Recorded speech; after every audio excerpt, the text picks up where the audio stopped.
Before we get started, I'd like to go over a few housekeeping items. We are recording this session, and we'll let you know how and where to access it on demand. I do ask for your patience with us in getting the video posted for on-demand viewing. If you do have a question, please use the Q&A button at the top left of your screen.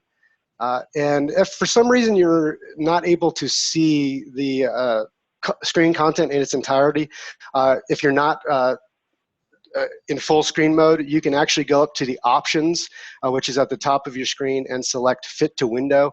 That will be able to resize the screen content to where you can be able to see it in its entirety. You can also utilize the chat button to communicate with us as well.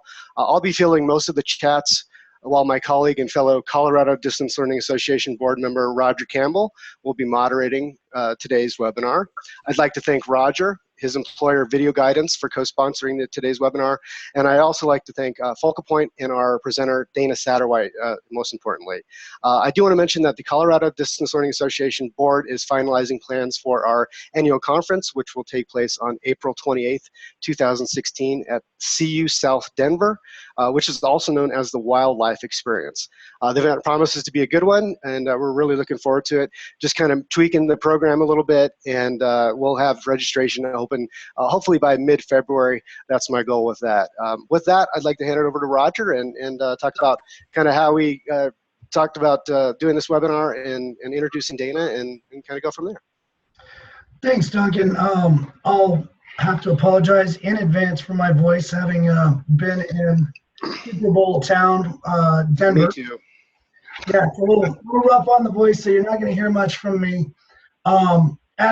As a board member with the Colorado DLA, it's been great to really get engaged with a lot of organizations throughout this state, and as well, I know this is a nationwide presentation, so we have a number of folks from all over the country. This is certainly not a Colorado Distance Learning Association focused or only presentation, and we are here to help anybody and everybody who is excited or would see benefit in this type of a grant application and program. It is by far the most successful grant project for distance learning and telehealth that we've got at our disposal, and Dana is probably one of the most experienced in this space that I've ever had the pleasure of working with. So without further ado, I'll turn it over to Dana. Thank you very much, everybody, for attending, and we look forward to presenting you some great information.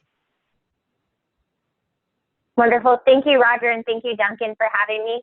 Hi, everybody. I'm Dana Satterwhite, and I'm a regional grant manager with Focal Point, and I'm here today to talk to you about the RUS-DLT grant program through the U.S. Department of Agriculture. So as I mentioned, this is a grant program through the USDA.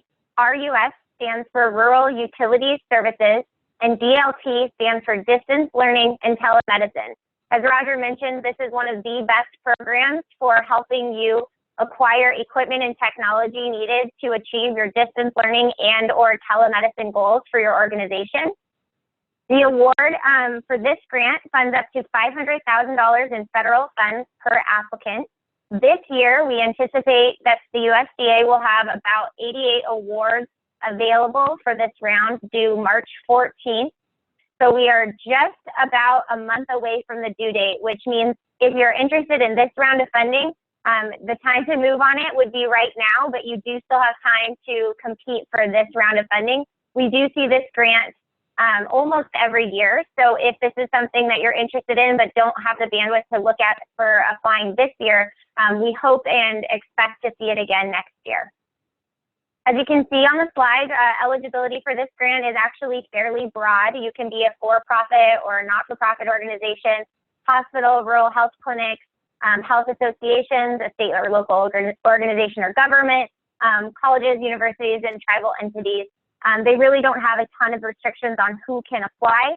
Basically, you just have to state that your purpose is to use the grant funds for technology or equipment purchases specifically to promote distance learning and or telemedicine activities to the most rural and underserved populations in our country. This grant is designed to help bridge the digital divide and bring some of those resources that more urban areas may have access to, and share those resources and content to the rural and underserved communities within our country. So here on this slide, you'll see a list of what is eligible under this grant program. Again, this is an equipment and technology focused grant. So the emphasis on what the funds can be used for is really on capital asset purchases, telecom equipment, and peripheral devices with that telecom equipment, anything that's an interactive, live, collaborative piece of equipment or technology. You can include training costs in your budget, but it is capped at 10% of your budget.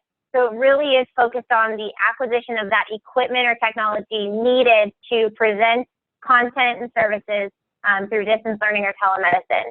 One of the questions I get asked all the time is about bandwidth or recurring operating costs. Unfortunately, this grant program does not cover anything like that. Those recurring operating costs are not covered under this grant. The USDA and other programs actually have different grant programs for some of these other costs, but this grant, again, is focused very much on the hardware, equipment, and technology that you need to install in order to deliver the distance learning and telemedicine resources. Here are a few examples that we see for distance education applications. It's really up to the applicants to determine what distance education means for your organization. I think a lot of us tend to think of it as that traditional classroom to classroom distance learning application. However, there are lots of ways that this equipment can be used and still classified as distance education. There are a lot of administrative uses for the equipment, professional development, communications between your organization, perhaps between different sites within your organization. Of course, the academic offerings, virtual field trips, programming and delivery of content and courses, collaborative learning, lots of different ways that your students, your staff and faculty might be able to work together on different, more focused projects in a collaborative environment. And then, of course, extended reach, community involvement, parent involvement, specialty services being brought to your students, staff, etc. Because this grant does cover equipment for distance learning and telemedicine, here are a few examples of different telemedicine applications. This is not an exhaustive list. You can go beyond this, definitely.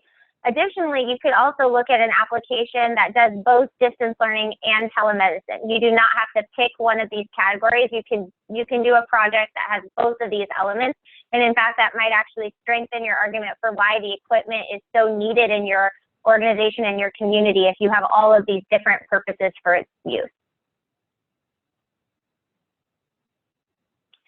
I'm going to go over a few basics on the actual grant application and some tips and tricks on what it takes to be competitive in this grant program. So this grant is scored in two different ways. There's the objective scoring criteria and then the subjective scoring criteria. The objective scoring is probably a good place for you to start when approaching this grant because it's based on demographics and your geographic location. So you can score up to 45 points for how rural your communities are that you're serving. So if you have a list of sites and they all are in communities that have a population of 5,000 or fewer, you're going to receive 45 points for each of those locations.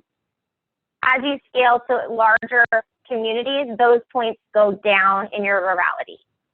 On the poverty side, they measure the poverty based on the National School Lunch Program numbers.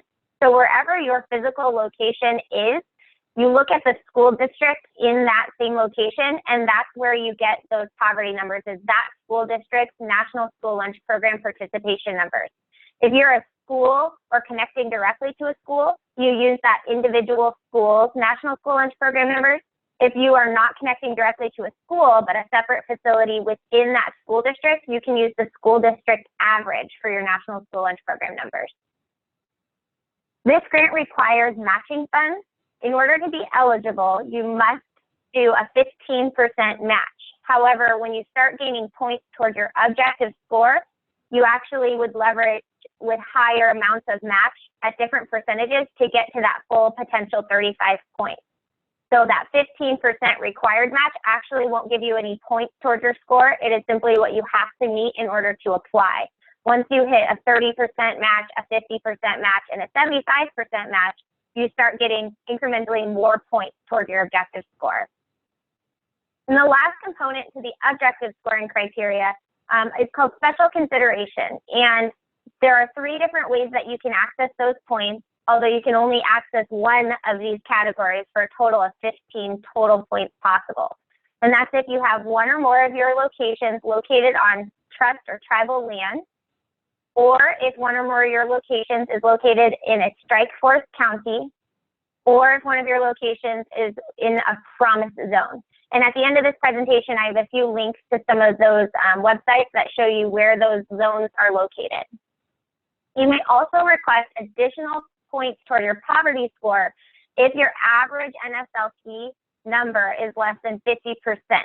So you can request up to 10 points toward that poverty score if you feel that the National School Lunch Program numbers don't accurately represent the poverty in your area that you're serving. In the subjective scoring section, this is where you really tell your story, tell about your organization and the need for this equipment, and what are the opportunities that you will now have access to if you are able to get this funding.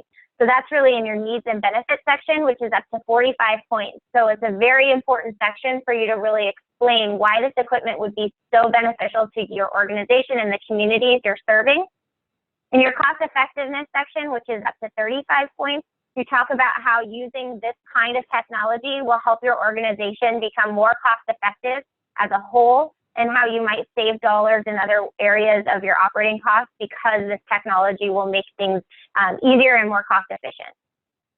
And then this grant also gives you up to 15 points for your innovativeness. If you're taking distance learning and telemedicine to the next level, or doing something really different and unique, especially if it's very unique to your community and who you're serving, that's where you really want to spend some time talking about the different ways that this technology can be used and what you're doing to take it to that next level in an innovative and new way.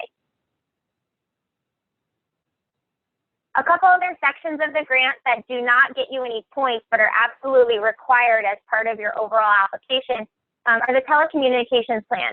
And this is a very important section because this grant is so focused on the equipment and technology. You do have to break out each item in your budget that you're requesting funds for and talk about each item and how every item is specifically going to be used for a distance learning and or telemedicine purpose, and why it is so critical to the success of your program that you're presenting. We also require a statement of experience where you talk about all of the key players within your organization and your partner organizations, and who's involved and the qualifications that they may have. Also, as with many grants, you do have to provide financial information and then sustainability, and talk about how this program will be continued on after the duration of the grant. This grant is 3 years, so you do want to talk about what will happen on that 4th year. What do you see happening in the future for this program? And is your organization financially viable to sustain this program and do this project? And then they do want you to submit with your grant a scope of work, talking about what the timing is for the implementation of this program if you are awarded, and talk about what happens in each year of the 3-year life of the grant. Talk about the who, what, and when of your project and those details so that they know that you have a plan in place and that you've thought about this in depth and know what you need to do to make it successful. So this grant changes slightly each year. So here, if you are familiar with this grant from previous years, I've highlighted the changes that we've seen for 2016's competition. Here are the categories listed of where we have seen some changes.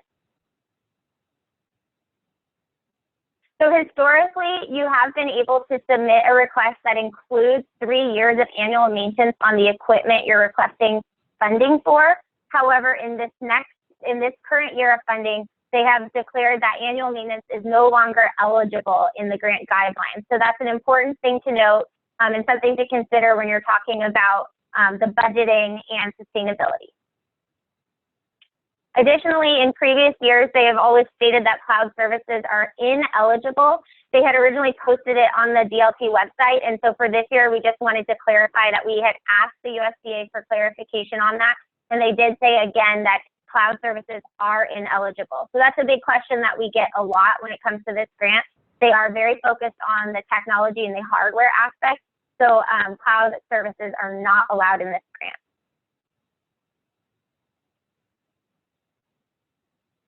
Some of the scoring elements that changed previously, you did receive those special consideration points if you had one site on federal, tribal, or trust land.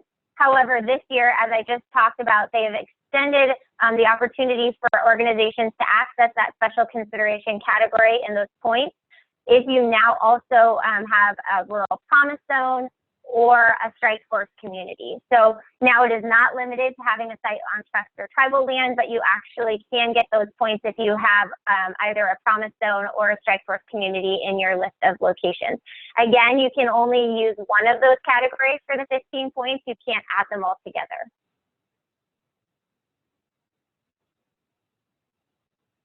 Historically, this grant has actually preferred a hard copy application mailed into the USDA.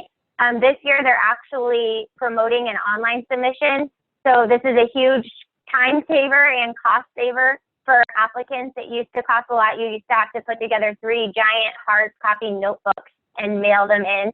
Now it kind of does make it easier that you can submit online. You do need to make sure that any online registrations for your organization are updated and active before you submit. So sometimes that process can take a little while to get updated in the system. So if you are going to submit online for this year's cycle, I would recommend making sure your registrations are up to date right now. Last year and the years before, you were actually supposed to submit several different pieces of documentation showing that you're legally eligible to contract with the government and apply for these funds. This year, they've actually streamlined that process, and as long as you have an active SAM.gov registration, you actually will meet that legal eligibility requirement. So it's much more simple. However, like I was saying on the previous slide, you do want to make sure that your SAM.gov registration is up to date and active, and not only active through when you submit the grant, but active beyond that as they're reviewing your grant. So if your registration is due to expire in the next couple of months, I recommend going ahead and getting that extended and activated for a longer period of time so that it is active during the review process.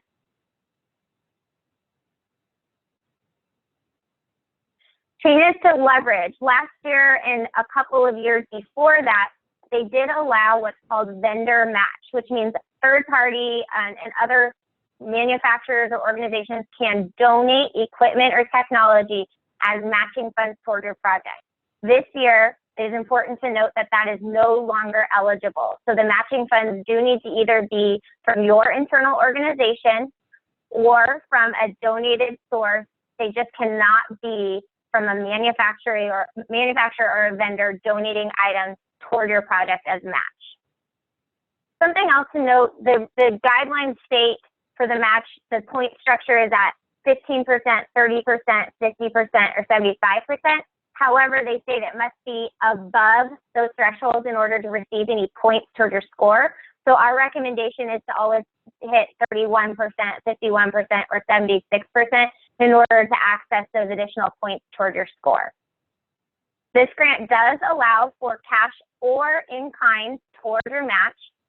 The in-kind eligibility is determined by the use case, so you need to make sure that you justify that any items you're going to leverage as in-kind match will be used for distance learning or telemedicine purposes, and they meet the same eligibility criteria as what you're allowed to request federal funds for. So the same rules apply for in-kind match as they do for your federal funds that you're requesting.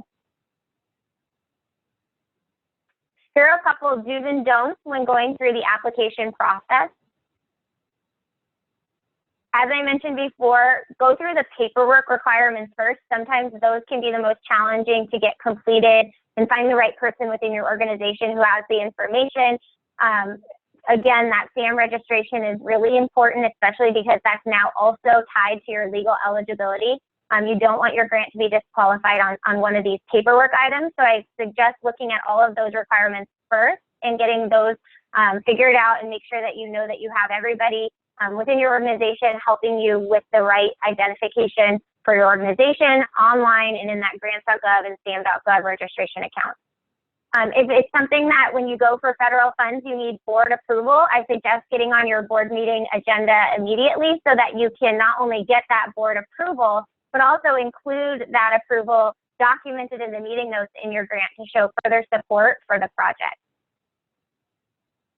Because in your cost effectiveness section in the telecommunications plan of this grant, they want you to detail all of the work you've put into evaluating what technology you've chosen and why it's the best fit for your organization. We recommend that you talk to a lot of different technology vendors and receive pricing on a bunch of different options so you can show that you've done your due diligence to explore really what is out there and what really is the best fit from a price perspective, but also from a functionality perspective for what you're trying to accomplish.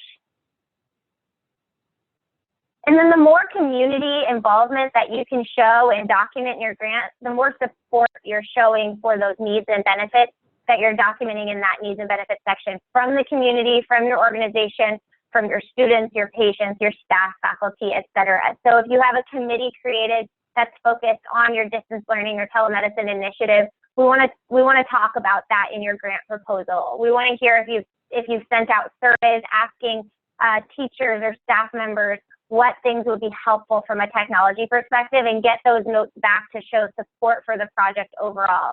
Any kinds of letters of support, not only internal of your organization, but also community members, local government leaders, that type of thing, those are great to include as well, showing further support. There are a lot of hidden details in these grant guidelines. So I encourage everybody to read through the guidelines several times because there are some details and formatting that they require you to include that are easily left off at the last second, but are very, very important. Something little, like if you have to, when you're showing those poverty numbers and that National School Lunch Program data, something like including the URL where you accessed it before. That's all important to make sure you're really reading the rules and the guidelines and understanding what it is that they expect, and always document where you're finding your sources so that they can go back and double check and make sure that not only is it a valid source that you're citing, but that they can actually see the data that you're talking about throughout your grant. They want you to keep your order of locations and sites in the same order throughout your grant. That's a tricky one because it's easy when it's your organization to talk casually about it, but when you're listing your sites, you do have to list them in the same order throughout the grant, as well as on your worksheets when you're talking about that objective scoring criteria. You need it to look consistent with the names and the order.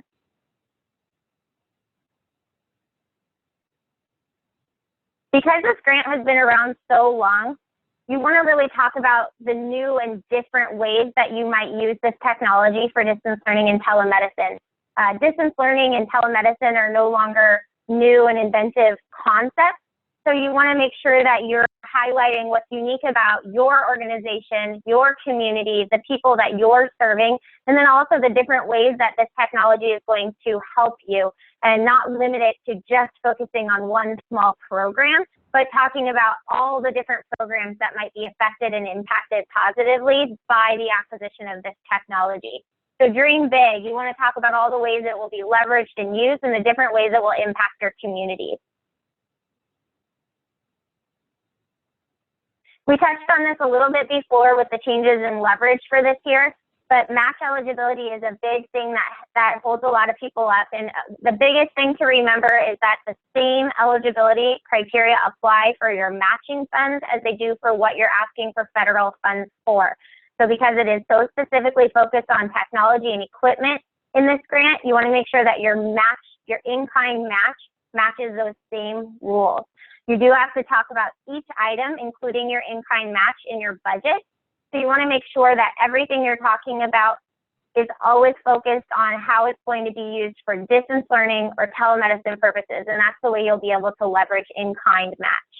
This grant, as many grants do, prefer cash. It's just a little bit of a simpler math equation for them when they're reviewing. Additionally, it's an easier way to break out the match. However, a lot of organizations have to use some in-kind match. So our recommendation is to really talk about why those items that you're purchasing are really specifically going to be focused on this program and this project.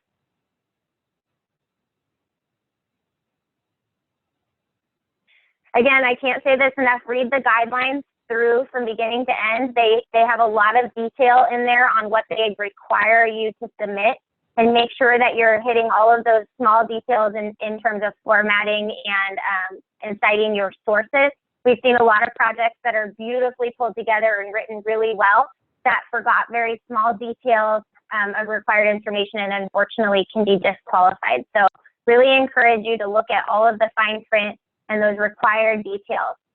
There are Q&As on their website that you can go through, and you can always contact the USDA directly and ask questions if you're unsure. It's better to ask them if you think something might be wrong or formatted incorrectly. I would always ask them and make sure that you have the right idea when you're presenting your application. One thing we hear a lot, because this grant is so focused on the technology and the equipment, in that needs and benefits section, a lot of groups think putting a need for the equipment as your first and foremost topic is a good strategy. Strangely enough, this grant really doesn't want you to focus on the need for equipment. They want you to talk about what your needs as an organization, as a community are, and then how the equipment might solve and help you alleviate those needs and those concerns. So don't list a need for the equipment as one of your needs in that section.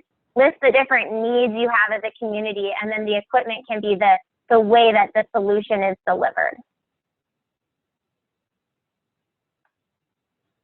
I always encourage groups to have another pair of eyes look through your application. It's very difficult to self-edit, especially with this type of a grant where there are a lot of details and a lot of pieces pulled together.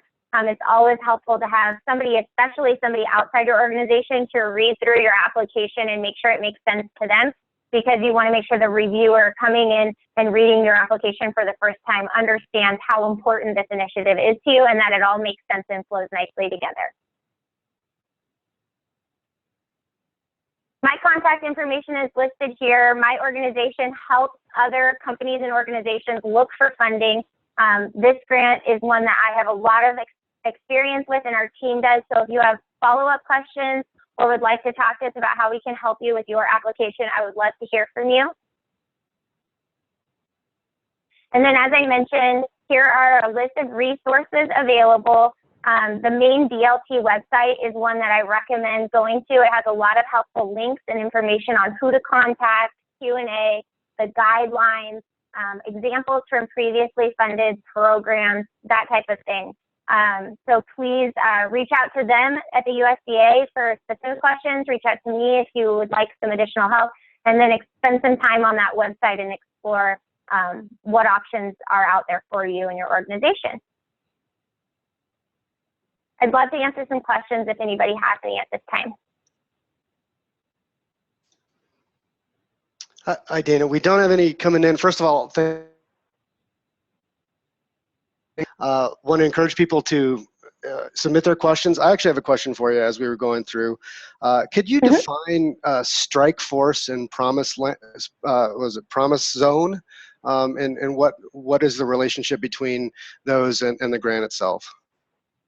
Sure. So because this grant is so focused on the most rural and underserved communities in our country, strike force and promise zone are federal categories of areas or zones where there has been special either funding or focus around development for those economies, those communities. So I would be happy to, I think there was a link in earlier in the slides that I know we recorded, but as a follow-up, I'd be happy to share those websites again so you can see which states and which counties have those designations. But they're basically federal designations that show certain areas that have a higher level of focus in helping their communities and their economy. Gotcha.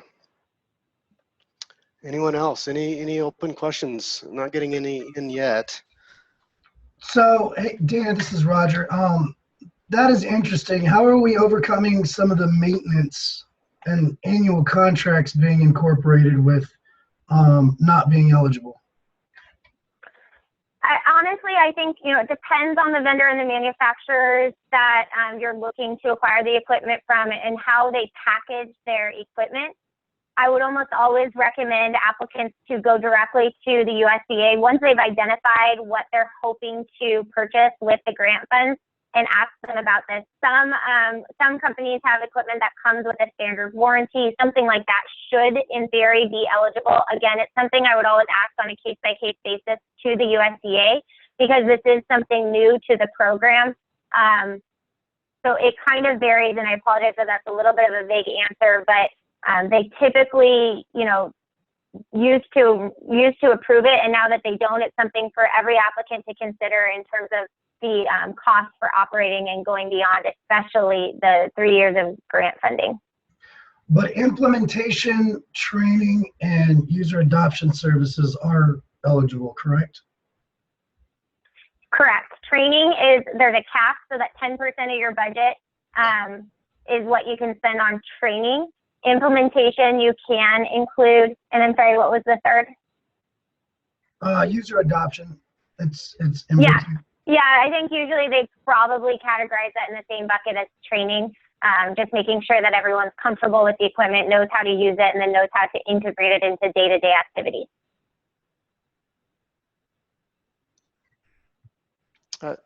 Dave K. asked a question. In the past, has the selection committee been likely to reward a grant to past recipients, or have new applicants been given any special consideration? Good question. That's a great question. So they actually really don't show any preference toward new applicants versus returning applicants that have been funded in the past. The biggest thing is they don't want to see any duplication of services. So if you are applying for this grant and you have applied and received funding in the past, especially if it's in the very recent past, like in the last 2 to 3 rounds of funding, you definitely want to talk about why you're applying again. And you also want to make sure that you're showing in a very clear way that you're expanding services from when you applied before, or you're delivering services to brand new locations. So if you have all new sites that you're adding to your existing program from your previously funded project, you can do that. They just want to make sure that you're not duplicating anything that you got funded very recently. For new applicants, you obviously don't have that same challenge of making sure that it's very clear that you're expanding to new locations and bringing new services. So I guess in that way, it's a little bit of an advantage, but they really don't have a problem with you applying for this funding multiple times, as long as you can demonstrate the need and that you're expanding and delivering to new sites in those communities that maybe didn't participate before. And Dana, this doesn't just apply to new programs. That could be, just to emphasize, this could be a refresh of an existing program as well. Absolutely. If you can demonstrate that equipment you might already have in-house is either end of life or not doing what you need it to do at a certain level of quality, maybe it's old, maybe it doesn't have the right functionality anymore for what your new program is hoping to accomplish, you can absolutely make that case to replace old equipment or to expand how much equipment you have. Again, it all comes down to being able to document the need and the need for the services within the community. And when you say hardware technology, that could also be software that might run on a VM or something of that nature, just to clarify, right? Yeah, absolutely. They definitely recognize that it doesn't all have to be in that hardware technology form. The biggest question we get is around that cloud services model, which we do know is not eligible in this grant. But if it's a software license that goes with your hardware technology to make the equipment do everything it needs to do for your program to be successful, you can absolutely include some software. Gotcha. That was one of my questions. One of the things that you talked about was references, and I was just curious, as far as your depth of knowledge in the topic, is there any references that stand out to you as being more credible? I mean, as far as federal reference, some niche journal article. I mean, what are we talking here as far as credibility with references? Is there any preferred ones out there?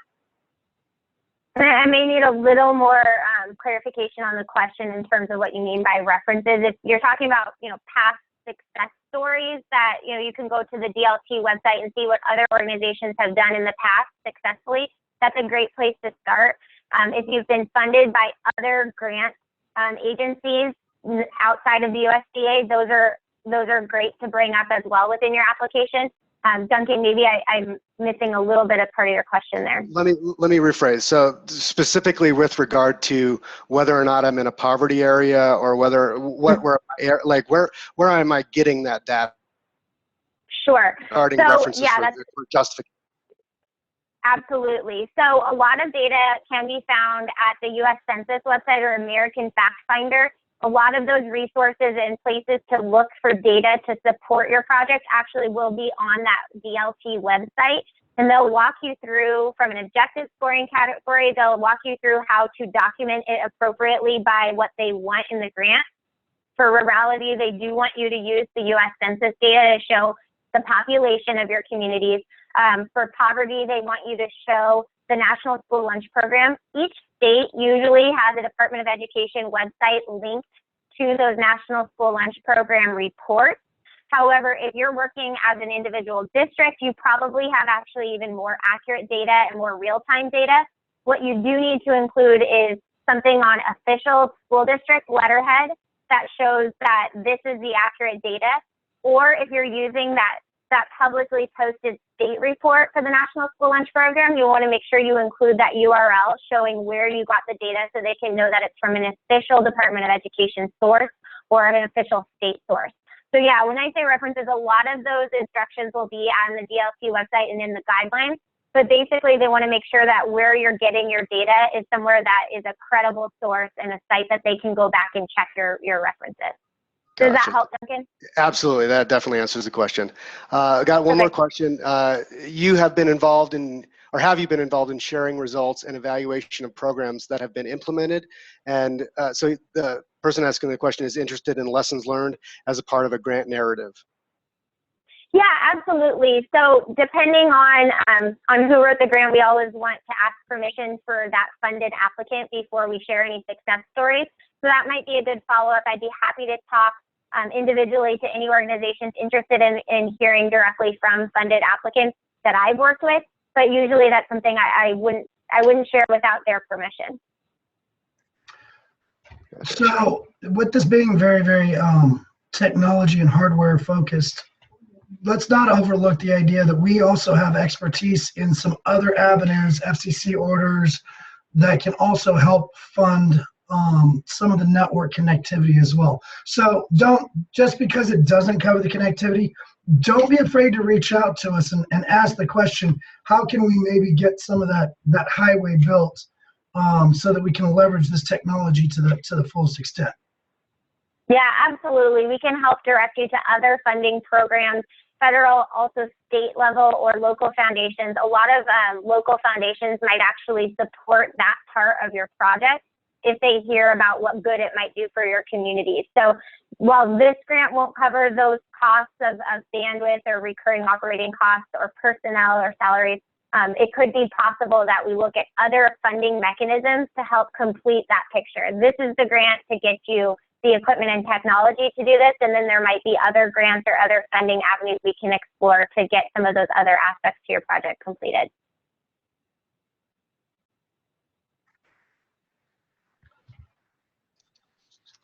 Sounds good. We don't have any questions coming in, but I'd like to ask you a question again as far as what's your favorite grant that you've ever seen? What's the most innovative thing you've ever seen, the most impactful, the most value add, the most transformative? Gosh, that is really hard because my particular territory is here in the West, so I see a lot of really cool projects that are near and dear to my heart because of where I live and what I see and knowing about the communities that I live in. I think some of the coolest ones, I have to say, are when it's maybe crossing state borders. I've seen a few where they thought, beyond just connecting to their individual district and between their schools, where they look at bringing in content providers from all over the world or the country, or they do a joint consortium application with, say, it's a district in Colorado connecting to a district in Alaska. Those are very different areas, and it's really cool when you get to see students sharing from what they know as their home in Colorado and what students in Alaska share from their experiences, and talking and sharing that collaborative experience between, oh my gosh, this is so different. We're we're in 7th grade together, and our experiences are totally different because of where we're from and what we experience. So I think those ones, when you really think outside the box and kind of dream big about what this technology might be able to do and who it might be able to connect you to, those are usually the ones that stand out in my mind. What about internationally? Any examples? For example, when I first started supporting video conferencing, I was supporting a meeting with a group of students in Japan. It was early morning, walk in, everybody is sitting down quietly, and then the American students roll in, night of partying. Yeah. And it was just kind of like, and so it might be a bad example, but is there any examples as far as, or boundaries associated with international connections or multicultural? No, I'd say the biggest boundary is usually time zone. Because this is a USDA grant, it really does support the funding to stay within our country. That does not mean there are not other organizations internationally you can connect to, especially on the content provider side. But I worked with a group in Alaska that they actually had a sleepover at their school because of the time zone difference, but they were able to connect to a school similarly aged students in Africa. And they did lots of collaborative projects together, and it was really cool for them to be able to connect to such a faraway place. And then there's that aspect of they had to understand what time of day it was there, the fact that they had to do a sleepover in their gymnasium to make it happen. That type of stuff is pretty cool, and you absolutely can do that. And I think it's a great example of the different possibilities that are out there and who you might connect to. Additionally, when you start talking about things like virtual field trips, there are so many different content providers out there that some of them have free programs that if you have the technology, you can connect to them. I can think of a couple of groups that I know that connect regularly with the Great Barrier Reef in Australia and learn about the sea life and the barrier reef. So there are lots of different content providers out there that are designed to provide this kind of content if you have the technology to connect to them. So lots of possibilities, especially at the international level, that are really cool for students. Great. We have one more question from David K. Any suggestions on fast tracking application development? As you had mentioned, 2 months away, and or you had mentioned 2 months, and we're about 4 weeks away. So at this point, what do we do? I would definitely start by reading those guidelines, and then I'd start with your objective score. I would start looking at all of the sites you want to include as part of your project and start running those numbers on how competitive you think you will be. Is every site in your project in a community of 5,000 or fewer, or close to that? Maybe it's a couple 10,000 or fewer. You know, every way that you can optimize that objective score is going to set you up to start strong. If you do have past grant proposals that you've submitted in the past, you can take some of the data to support your needs section from those. There's not a lot of structure and requirement on, page limit and stuff like that in those subjective score sections. So you can take content from previously proposed programming and projects you've worked on. So that's some ways, that's one way to fast track. Unfortunately, it would just mean, I think the best way to fast track the process would be to sort of focus on this as quickly as you possibly can and gather a small team together to sort of divide up the different application requirements. And then again, please feel free to contact me if there's any way that I can help. We have some resources that we've developed as a team that might help you streamline the application process.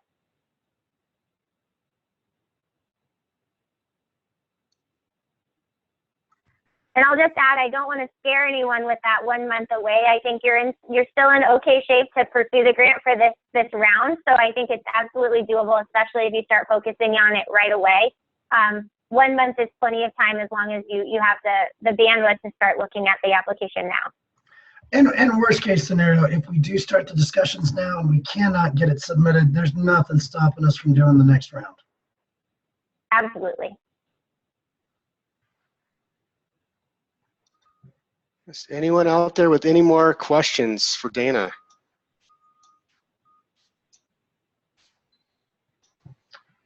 Oh, here's a good one. Have you seen deadlines extended?